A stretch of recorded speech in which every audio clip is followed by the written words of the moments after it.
glorious churches would do.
The ground is the food mixed with the water.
So,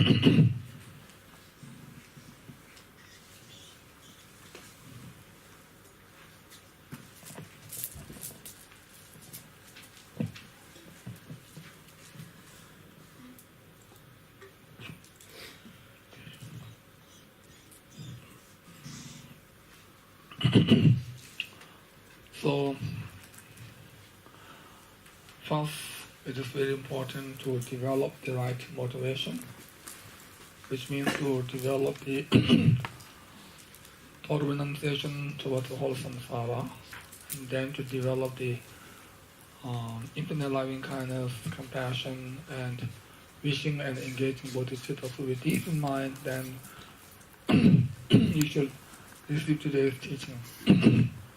Actually, it is said whether one can gain great merits by receiving teachings or not depends on one's own motivation. If one is listening with the right motive, then one can gain great merit by receiving the teaching. And if one has not developed the right motivation, then by receiving teaching, one cannot accumulate great merit. So, therefore, motivation is very, very important to develop in the beginning.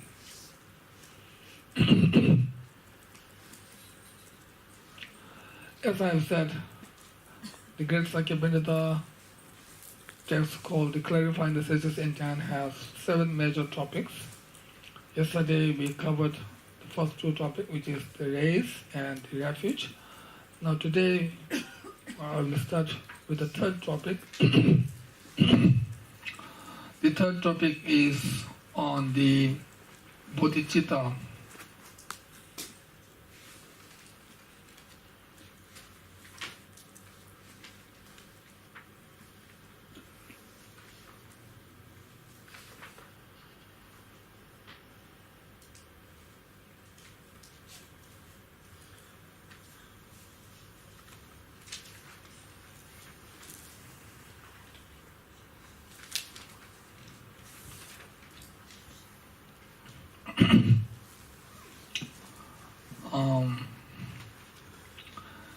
In the Paramitayana, or actually,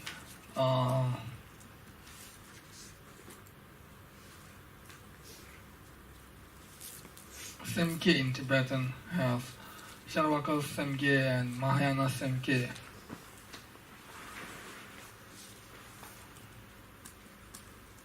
Or Charvaka in Patigha Buddha and Mahayana Semkye. So here we talk about the Mahayana Semkye or the bodhicitta according to the Mahayana tradition. And in the Mahayana tradition, there are 2 main traditions of bodhicitta.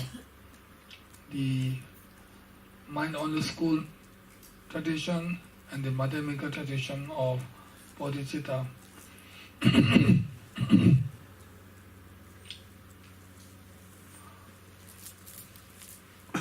And the mind-only school tradition has been passed down from Buddha Maitreya, future Buddha Maitreya, and it was followed by Acharya, Asanga,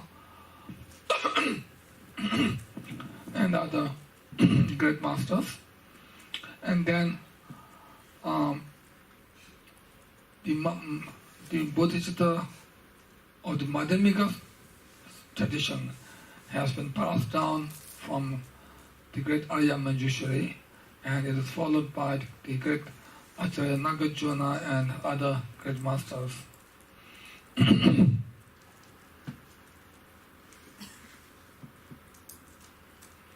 Actually, there are differences between bodhicitta of Madhyamika tradition and the bodhicitta of mind-only school tradition or the Chittamata tradition.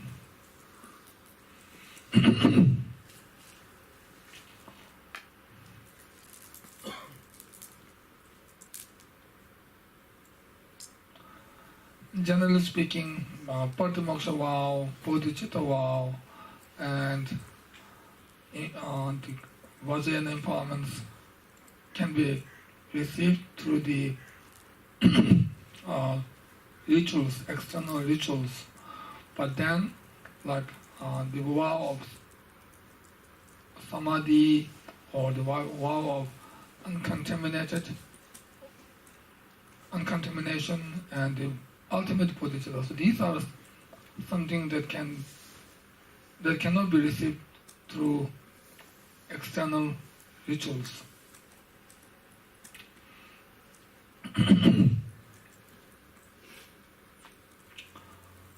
So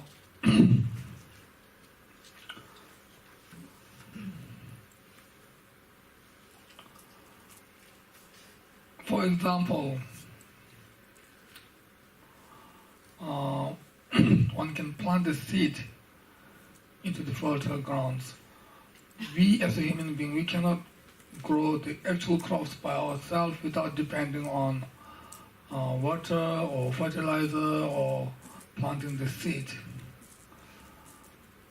We can plant the seed, but actual crops should grow by itself, not through human effort, not directly through the human efforts. So crops is growing out of the seed, from the seed, not directly from the human effort or not directly from the human hand. So similarly, like ultimate bodhicitta vow is something that can be received through our own practice, by our own practice, not through external methods or rituals.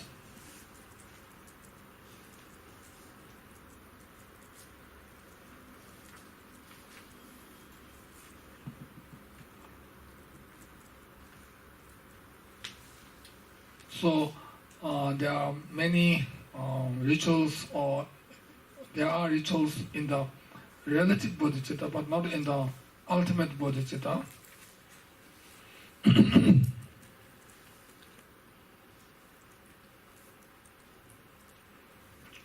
So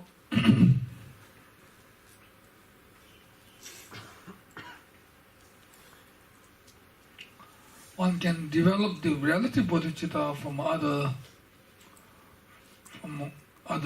or from external factors, like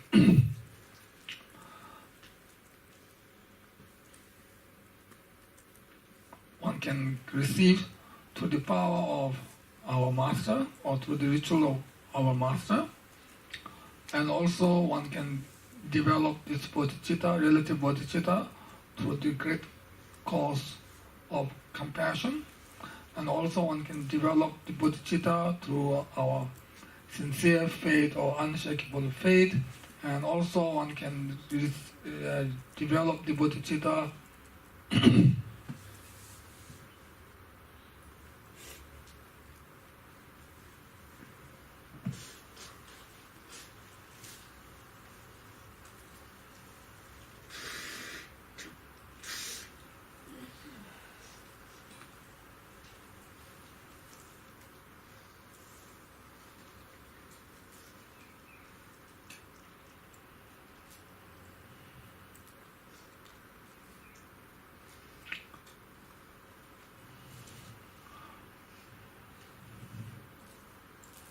through hearing the teachings like the Four Common Foundations and others.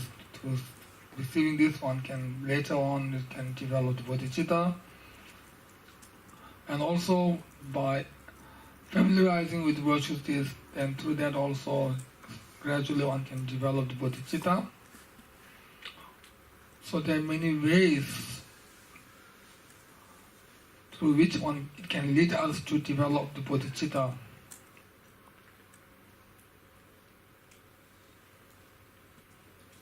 So when we receive the bodhicitta vow, at that time we are receiving the relative bodhicitta vow. And the relative bodhicitta vow has two kinds, which are known as the wishing bodhicitta and the engaging bodhicitta. Wishing bodhicitta, in general, means a wish to attain Buddhahood for the sake of all the sentient beings. But then, if you go more details on this, then just having the wish is not the wishing bodhicitta. So, before receiving the wishing bodhicitta vow, if we have the wish to attain Buddhahood for the sake of all the sentient beings, then at that time we haven't received the bodhicitta vow, but still we can develop such kind of wish.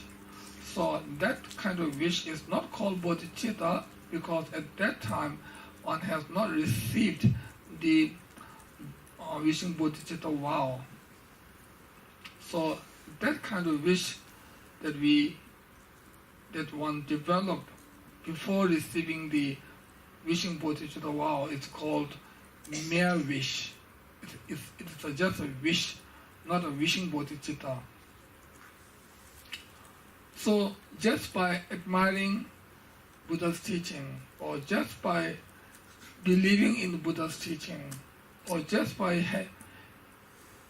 having great interest or having sincere faith in Buddha's teaching, will not make ourselves or oneself as a Buddhist. To become a Buddhist, one must receive the refuge vow, and to become a Bodhisattva, one must receive the bodhicitta vow. Before receiving bodhicitta vow, one cannot develop the real bodhicitta in our mind. So, therefore, before receiving bodhicitta vow, if one has that kind of wish, then that is known as the mere wish. And also, in order to attain Buddhahood, you want to really engage in the Dharma practice, or one really engage in the virtue deeds before receiving the engaging bodhicitta vow, then that is also called the mere engaging. It's not the engaging bodhicitta or entering bodhicitta. Generally speaking, bodhicitta is very, very important for all the Mahayana followers. Bodhicitta is like the pillar or like the life force of Mahayana practice. Without bodhicitta, there's no Mahayana practice. One cannot do any Mahayana practice without having the bodhicitta.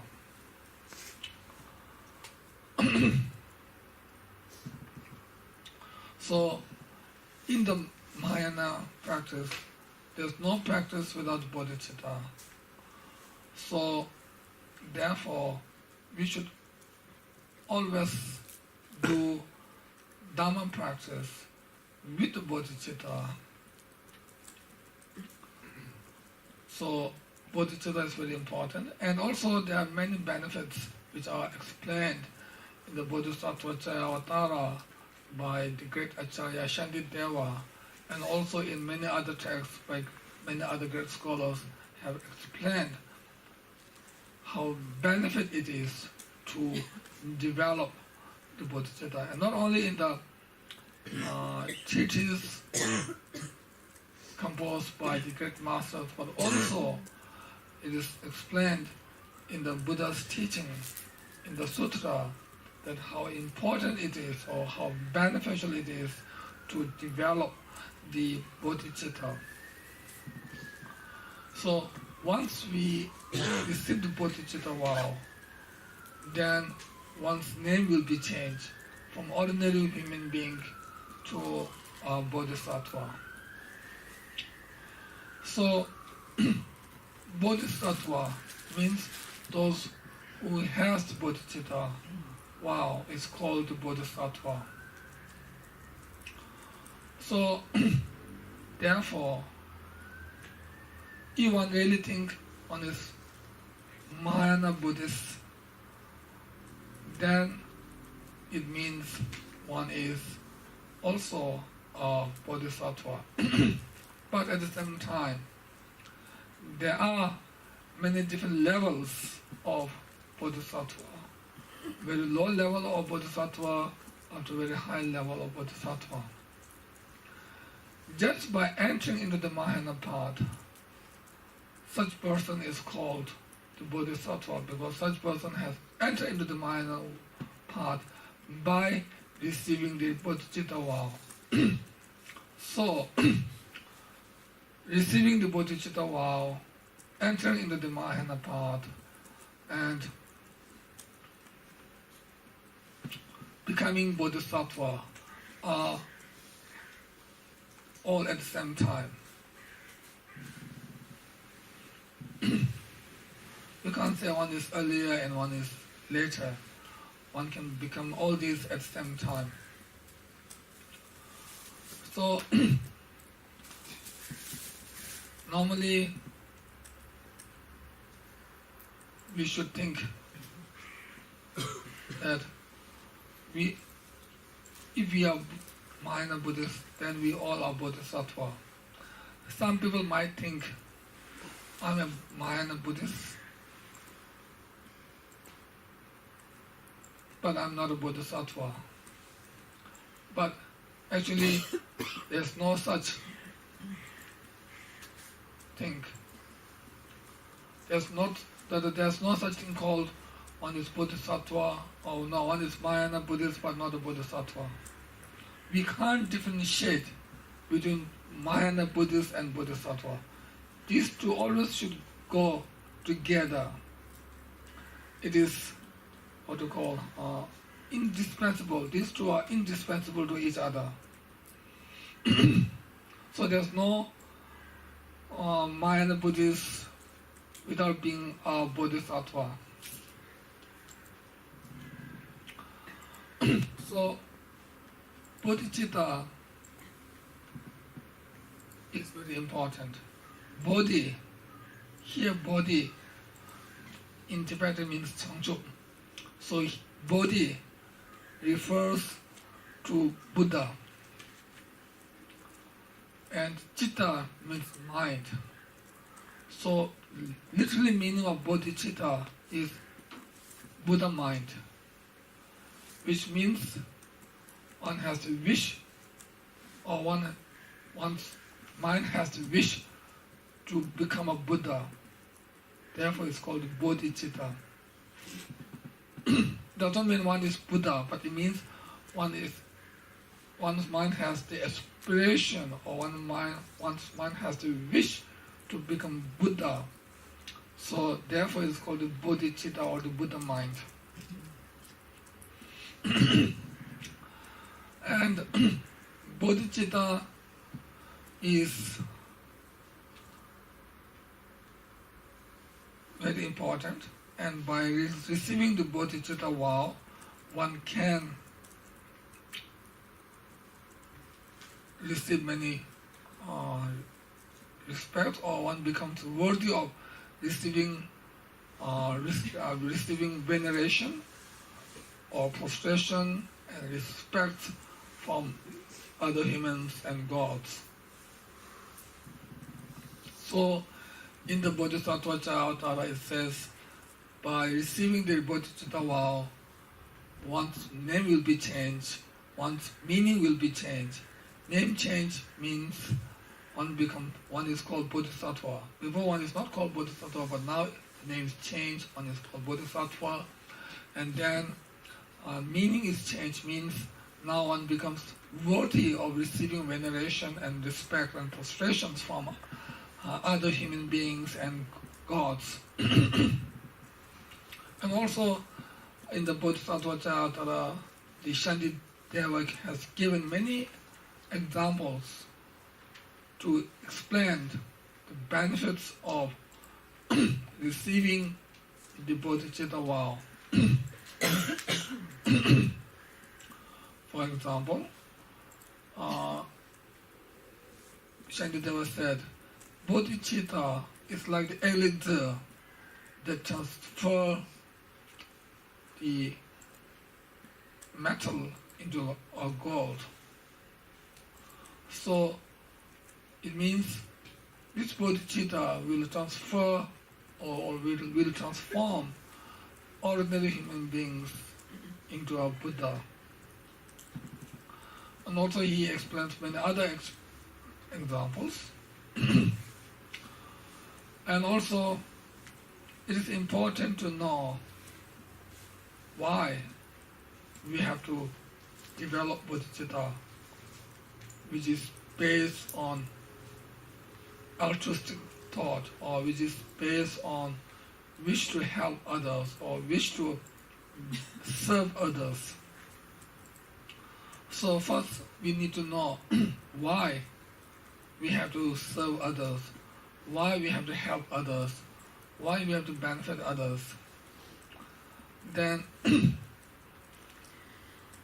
one can say there are many reasons for us to help others or to serve others. Actually, like serving others or benefiting others are same, but I personally think if we use the word serving others, then it is better than using the word benefiting others. Because if we say serving others, then it seems like one is not high, one is just serving, one can become more humble, and it can reduce or it can remove our pride or arrogance. If we say we are benefiting, maybe we may have extra pride or arrogance, because sometimes benefit can mean higher ones are benefiting the lower ones, or powerful ones are benefiting the weaker ones.